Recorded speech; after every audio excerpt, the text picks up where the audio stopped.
RinGangRadio.com. Take over. Last mission. Final boss mode. Yeah, yo, what's good? Yo, welcome to another episode of Real Talk, where as always, if shit's real, we talk about it. I'm your host for tonight, Pat Scorpion, the New England representative, and as always, I got my man with me. I'm gonna let him introduce himself. Yo, what it do is Shuttleworth the God, aka LB, Lauderdale Boss. You know what it is, RinGangRadio.com in the building. The Soul Wars, what's up? Yes, sir, you know, ringing in the house forever and always. And as always, I got my man with me, my other man with me. I'm gonna let him introduce himself. What's good, y'all? You already know who this is. Your boy King P, Bodega Boxing in the building. Ring Gang Radio forever. Let's go. Hey, Bodega P, straight from the sewer, and as always, you know, he's down there. He's definitely in the sewer today, you know, definitely fighting crime and, you know, keeping our city safe for all, you know, for all of us, because, you know, like motherfuckers is crazy out here in 2020, man. And as always, we salute you for your service, you know. So yeah, no, it was a very interesting weekend of boxing, and we'll definitely get into later on why it was interesting. You know, but basically, if you're a boxing fan, you know why. If you know, and if you don't, well, goddamn it, we're gonna tell you. But yeah, because no love for you hype beasts. Yeah, facts. You know what I'm saying? Yeah, you know. But yeah, we'll definitely address y'all and, you know, get into the whole shebang in a little bit. But before that, you know, we're gonna preview one card that's coming on. You know, it's coming up this Friday actually. Originally there was a Saturday card for PBC, but unfortunately one of the opponents could not secure a visa, so they pushed that shit back 2 weeks. You know, but yeah, we'll talk about that card another time. But the card that we are going to talk, or rather the fight itself, is between, you know, Emanuel Navarrete and Ruben Villa, you know, for the vacant WBO Featherweight Title, man. And then how did we get to this fight? Well, originally Navarrete, you know, was the WBO Super Bantamweight champion. As you know, he won the belt in an incredible war with Isaac Dogboe, and then was able to recreate his upset, you know, and thankfully, you know, Dogboe wasn't ruined after those two fights, because damn, okay. He's still the Neho killer. Yeah, he's still that though. But you know, he took some punishment that should have probably retired him early. Yeah, but shout outs, credit to Dogboe for bouncing back and, you know, looking decent in his recent fight early in the summer. Word, yeah, it was definitely, because I was like, we were all looking for that improvement, because we were like thinking, like, if dude loses, like this shit might be a wrap for him. Yeah, because everybody always so quick to shit on dudes when, you know, they look bad and, you know, you want them out the gate. But when they persevere and stand strong and they come back and look decent, you know, I got show love too. So, you know, it is, you know, Ring Gang, you know, keep it real. Yeah, definitely though. But after the Dogboe fights, Navarrete's competition has been less than stellar. Although he was active. You know, I mean, yes, it's great that dude was an active fighter. Like there was no, I mean, you know, being active in boxing is like, you know, it's like a rarity too. But being active on his level is super rare. But his competition was not stellar. You know, it's just same competition Tevin Farmer was, you know, feasting on. Yeah, you know, and we're all waiting for him to actually challenge an actual, you know, top dog at 122 or somebody. You know, so, you know, to make an interesting fight, but it never really got to that point. So he decided to give up his belt and then move to 126, where the WBO rule is any fighter who does that is an automatic mandatory for the division, you know, above its title, which is featherweight. Now, originally his opponent was going to be Jesse Magdaleno, who, if you saw in the summer fight, had a hell of a brawl. You know, and, you know, got KO'd, got revived, and was able to continue, and then eventually scored the win by disqualification. But since they couldn't, it was a pure fuckery. But since, you know, I guess, but for the money that was being offered, Magdaleno was like, nah, bro, we good. So enter Ruben Villa, who was originally the actual contender who was supposed to get the shot at the featherweight title, and, you know, we all thought it was, you know, it was fucked up. That dude was being pushed to the side. for Magdaleno, who didn't really deserve it. But, Magdaleno declining it, got Villa, was able to step in, and bam, we got an interesting fight. We have an elite volume puncher, that's Navarrete, and then we have a slick technician in Villa. Although he doesn't punch as hard, and it might be because of his style, but it pretty much there's a lot of hype between Villa might be able to handle. I know, my boy Lukey, shout out Lukey Boxing, that's one of his day ones, and he's always used to tell me about it, dude. We talked about this fight yesterday, actually. Yeah. Lukey's been telling me about Villa for a hot minute, so I was like, I know he's like he's pretty much been saying Villa's gonna win this shit. Yeah. So LB, man, since you were talking to the dude, so let me ask you, what do you think? What do you think about this fight? Actually, I'm going for Villa. Really? I think he's the better boxer. I think he might be a little stronger because he's at the higher weight. He got the quick hands. I think people say he don't punch hard, but I think he punches hard enough. I don't think. That's what I'm saying. Like, I think he does punch hard, but it's his style of fighting. Because sometimes people's styles of fighting, like sometimes they don't like really plant their feet to punch hard, but when they do, they rock people. Yeah, and I think Navarrete is going to be in his face, and Navarrete defense ain't top notch. Hell no, it ain't. But he has some defensive awareness about him. But I think Villa's going to beat him in a good fight. Like, it'll be competitive, but I think Villa just has that extra level right there in the skill department, man. Yeah, and I do too, but I mean, because Navarrete's one of those players, like Navarrete, if you don't hurt him enough, he's gonna keep coming forward. And that's he can just keep getting hit. And truthfully, I would love to find the one fight Navarrete actually lost, because I want to see how he actually lost. Because every time I see this guy, he's a slow starter. Like it takes a while to warm up, but once he warms up, he's hard to stop. He made 18-wheeler going downhill, like it's over. Yeah, and sometimes it has a lull, but after that, but once the second one kicks in, it's a wrap. Because he does get a little complacent, and I feel like you can't get complacent with a guy like Villa, because it's too accurate, the hands too quick. Like he's a real educated boxer, like. Yeah, so like Villa. I think he's getting slept on, honestly. Like he's getting slept on for this fight. Yeah, Villa himself, dude was a hell of an amateur. He was an alternate on the Olympic team. He has amateur victories over Haney and Stevenson too. It's like he basically, but then unfortunately because he was he didn't have the type of pro debut like others have, because due to the fact he was just an alternate in the Olympic team, so he was kind of a slow boil for how paying his dues. But he's the Donnie Yen of that little group. But he is undefeated though, 18-0, five knockouts. He is quality. And I have a feeling, and I do have a feeling that something special may happen in this fight. But which Navarrete are we getting? That's the question. The one that beats up the jobbers, or the one that beat up Dogbear?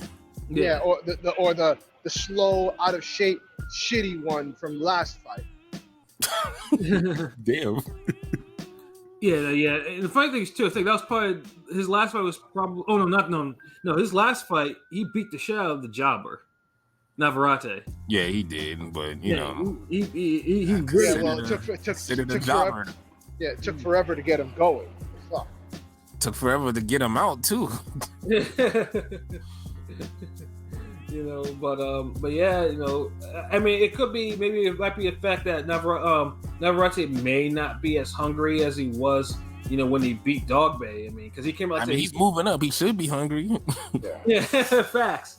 But and he looked like a big guy too. The talent is there. I've always thought Navarrete was talented.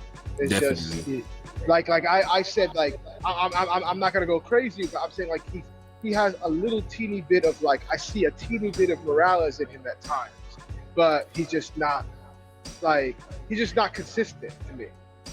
Yeah, I mean, like I said, offensively, dude is a problem. Like Navarrete, I mean, dude's work rate is Margarito like, so his work rate is ridiculous, and not a lot of fighters can take his punishment straight up like that. Because he does hit hard. He has power. Yeah, and that's the worst. Like a volume puncher with power is a dangerous fighter.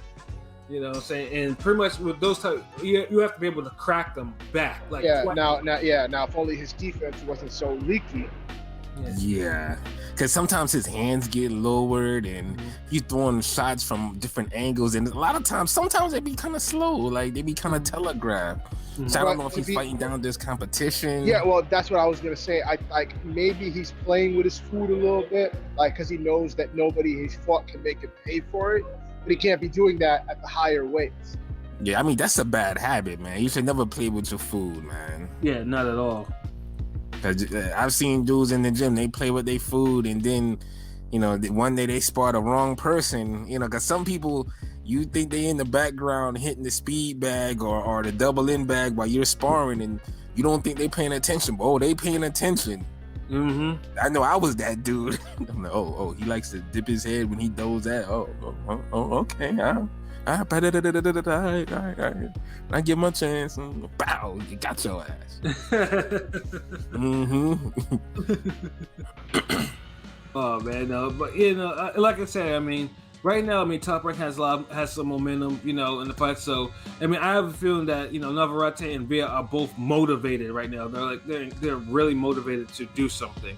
Especially Villa, man, because this is his real step up, big fight. Like, everybody's been kind of waiting for him out of that whole group, and I think this is his little make or break moment. Like, it has to be. Like, it might be his coming out party, but I don't think it's gonna be easy.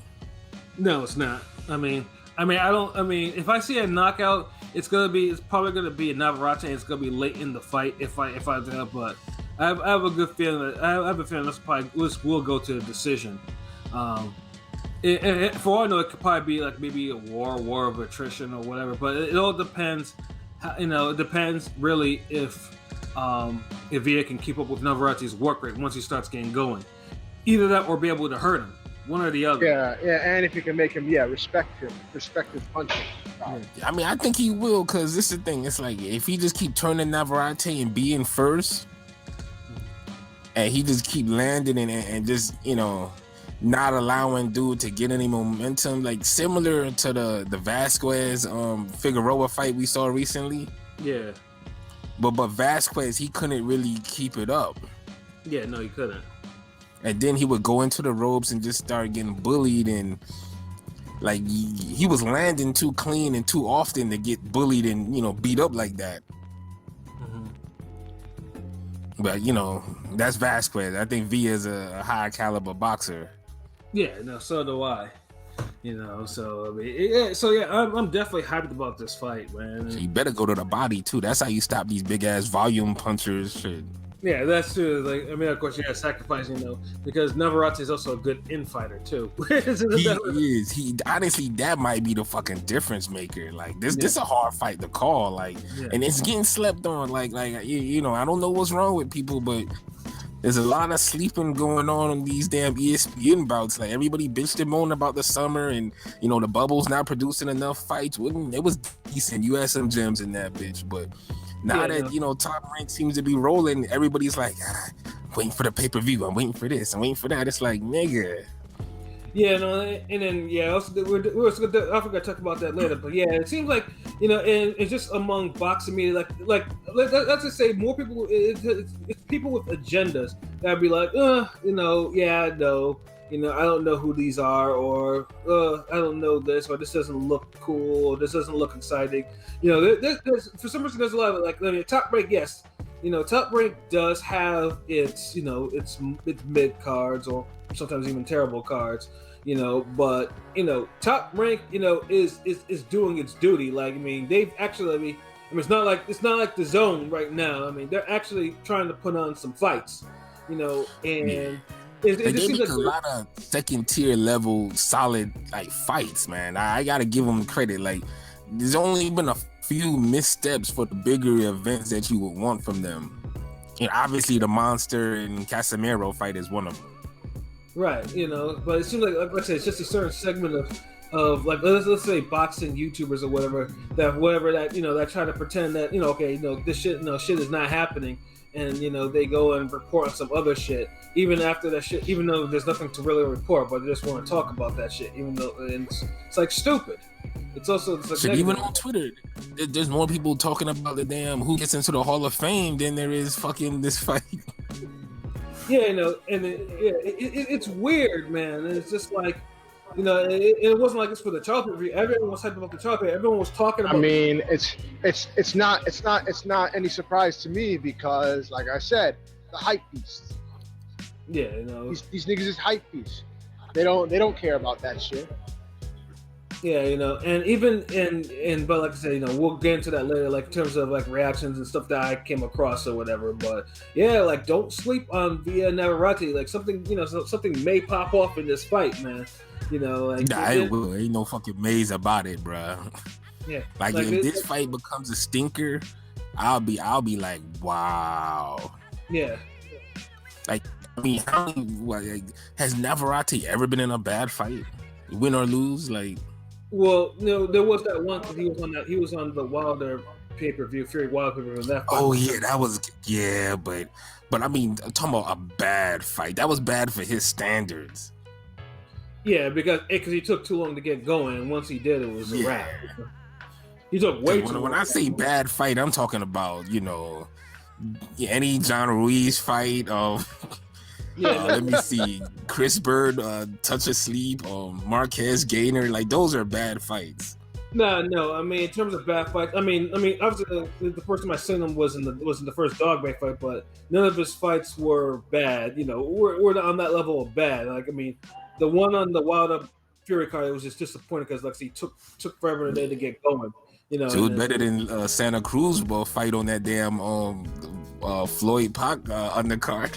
Yeah, no, yeah. I mean, LLC has a whole bunch of sneakers. I mean, he killed.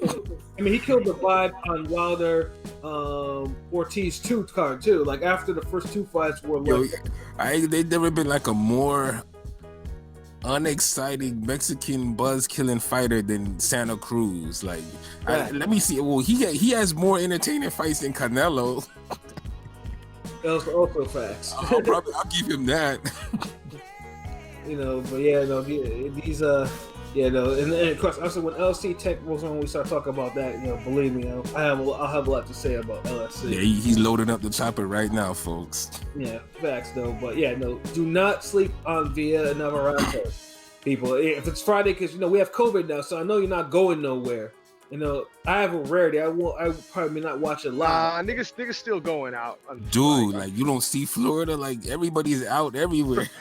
I was gonna say that must be a Massachusetts thing because in New York City, niggas already forgot about that shit. Yeah, and the numbers are rising down here, motherfuckers. Still Corona who? Like what? Is like, that a beer? Nah, Holmes. Like niggas is still out. Shit. They just started public school back down here. Shit. Yeah, I know it's a petri dish experiment, but hey, this is Florida. I don't know how that's gonna go. Yeah, but I mean, regardless, so I mean, if you're not doing shit on Friday, sit your ass on there. I think it's on ESPN Plus though, which is again. God damn with this Plus. Yeah, I know. Like, I'm gonna be nice. Like, what time is it though? What time is it on Friday? You know how it goes with their cards. Like, it's the 10 o'clock again, or no? Because remember at one point these niggas was doing 9 o'clock, 8 o'clock and shit. So but in this particular case, it has the undercard action at 7:30. Yeah, if you're gonna do ESPN Plus, can we not do fucking ESPN Plus after dark? Like, nah, nigga. Make it at like a fucking. Make it at like 7 and 8 o'clock. But no, it's definitely gonna be 7:30. But at least on this card, it's gonna have, I mean, it has a quite intriguing undercard fight between Joseph Adorno, who of course, like last time he kind of blew away, so he almost passed out from dehydration, and then Avery Sparrow. So that may actually. Yes, you're right. Fuck, you're right, Cam. He mentioned that shit last night too. Yes, that should be a good little fight as well. Damn, that's the co-main, right? I don't know what's actually. I'm trying to read what's the co-main on here. It might be. I'm not sure. I'm not sure if it's in the 7:30 part or the main part. Oh no, it's a not. lot of times I just want to go in. I want to see the co-main. I want a good appetizer. Actually, the co-main. No, it's not the co-main. It's actually it's probably the last fight of the undercard. It's not. So what is the co-main? Let's see. Let's see. One of the Kazakhstan fighters versus someone who I've never seen before, Gonzalo Correa. I can't pronounce the guy's name. What the fuck? Like, yo, remix that shit, nigga. Like, I'll put these damn two. Jeez, well, basically, he's known for his Kazakh style. I mean, it's Janabek Alimakhanli. All you just saying to me is that's undercard. It was he's from Kazakhstan. Undercard. Yeah, I mean he's the co-main for the Navarrete Via card though. He's the official co-main. So now I gotta watch this shit from 7:30 and see all these damn Top Rank be having these extended motherfucking damn. Well, I will say this. I mean, I've seen the dude fight. I mean, dude is 8-0 with 4 KOs. I mean, dude can fight. I mean, so it's not. I mean, it's not going to be. I mean, that's cool and all, but I'm talking about name recognition and who the fuck. You know what I mean? Like, he's one of Top Rank's big prospects. You know how those Kazakhstan fighters are. You know, they're all like super prospects, and because they get matched up and they get title shots by the time they hit the. Damn, and they be getting them. They get more prestige on the card than the other guys. Like, that's crazy, man. Yeah, and then also too, I mean, it also has like the big knockout puncher Elvis Rodriguez. Yeah, he's You know what? Fuck it, I gotta watch the whole card. 7:30. Yeah, I definitely got it. Yeah, and he's I forgot Elvis Rodriguez is being on that card. Yeah. I got to see the whole thing. Fuck it. Yeah. So yeah, y'all got me Top Rank. Y'all got me on this one. Yeah, and one thing about Top Rank though, sometimes them prospects, sometimes you may see some shit on that card that just like, oh, okay. No, don't get me wrong. Sometimes they stack it up nicely and they load it up good, and it's a whole bunch of guys or fights that you want to see from 7:30 to whenever the fuck it go off. But then sometimes they overwhelm you with so many damn prospects and 4-rounders and this and that, and you just kind of like. Half the times they don't they be mid as fuck. So mid as fuck, and then it's like the interviews and the extended dialogues and monologues from these fucking announcers, and just like I mean, you kind of get burnt out of it. So sometimes I'll just be like, all right, yo, Pat, when this start, 10 o'clock. Shit, it's got to the fucking Keith Soprano be hitting me up watching the undercard before I do. I'm like, God damn, like, if I can't make it on Ring Gang, I'll just hit this nigga up. Like, really, like. Shout out Keith Soprano. Jersey. Yeah, so I mean, it's definitely a good Friday card. So yeah, don't miss it. It's ESPN Plus. Everything starts at 7:30. The main card starts at 10.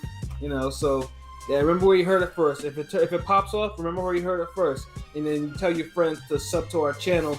So we can all be friends. You know what I mean? Don't be those Johnny come lately ass niggas that that shit ended up being fighter of the year, KO of the year, this that. Hold on, let me search Google and YouTube and who was on that shit first. Ring Gang. I see. Yeah. They talked about it. You damn right. You should already be following us, nigga. Word. You know what I'm saying? So yeah, that was your, that was your little. Whoa. Official predictions. I forgot about that. Official predictions, because last time we all went for Zepeda, basically. Yeah, no, basically, what I mused about, what could possibly happen. Of course, that actually ended up happening, and that wasn't even my prediction. Yeah, that is true. Because now everybody's like, Zepeda did a title shot. Like after that. I thought I picked Baranchik. So I think I was wrong. We all picked Baranchik. Yeah, the thing is, I thought we all picked. We ended up we all said Baranchik could win or do better, but Zepeda would get the decision. Because no one was really looking at it as knockout. So I looked at it as everybody was picking Zepeda, but Baranchik is live and he could very well win this shit. That's why I looked at it. But Yeah, I mean, we all basically we all thought as a pair the only way he can win the shit is if he knocked them out. And then Because remember we added all these caveats for this nigga. Like Yeah. We was doing the Pat, hedge your bet type shit. yeah. So I just kind of calculate that as everybody just picked Zepeda, but if Barichick would have, because I listened back to it the other day and I was like, damn, we all picked this nigga, but it was on some like, well, Barichick might put his foot in his ass and but if it goes a distance, Zepeda's gonna win. He's gonna take it. So I mean, I know if Zepeda listened to it, he's like, God damn, y'all didn't believe in me for shit. Like, oh man, but yeah, y'all believed in plot armor. yeah. Hey. I mean, the plot armor exists, bruh. Oh man, no. My official prediction for Villa Navarrete. I mean, as much as I think Villa is alive, I think Navarrete will probably stop him late. I think I'd say probably like round 10 or so. Now, I think it's going to go the distance, but I think it's going to be. I'm also picking Navarrete, but on some like 115, 113 type shit. Like it's going to be close. It's going to be really close. But I think Villa is being slept on. I think Villa is being slept on. So, I could see him winning it, but it's going to be a close one. 115, 113 Navarrete. Wow, okay. I mean, I can respect that because, to me, honestly, this is a toss-up fight. So it ain't no... I'm not looking at y'all niggas crazy this time for picking, the other guy, yo. So none of that this time. But yeah, Villa. It's one of the things where it's like, I feel like it's going to be a war of attrition. And in a war of attrition, I would favor Navarrete over Villa. Yeah, the volume puncher that's more proven than the classic boxer. So, I mean, I get it. I fucks with it, but I think Villa just gonna seize the moment, and I could see like a 116, 112 type of fight. Like I think he's gonna clearly outbox Navarrete and kind of make him look like he's spoiled on the vine. But it's gonna be tough to do it. There's gonna be close rounds. I think there might be a few swing rounds. You'll have that one, you'll have that one judge that was on his dick that give him like 117, 111. You'll have like a 115, 113, and then you'll have the 116, 112 that, that's more like the actual fight. But yeah, Villa by decision, fuck it. Word, so yeah, no, definitely split. So basically, a split decision among us. So might be even a split decision. You're right. Like fuck that, right? Somebody might be impressed by Navarrete, walking dude down. So hey. So yeah, definitely good. We got some good vibes about this fight, man. So yeah, we all agree on that shit. Yeah. Now.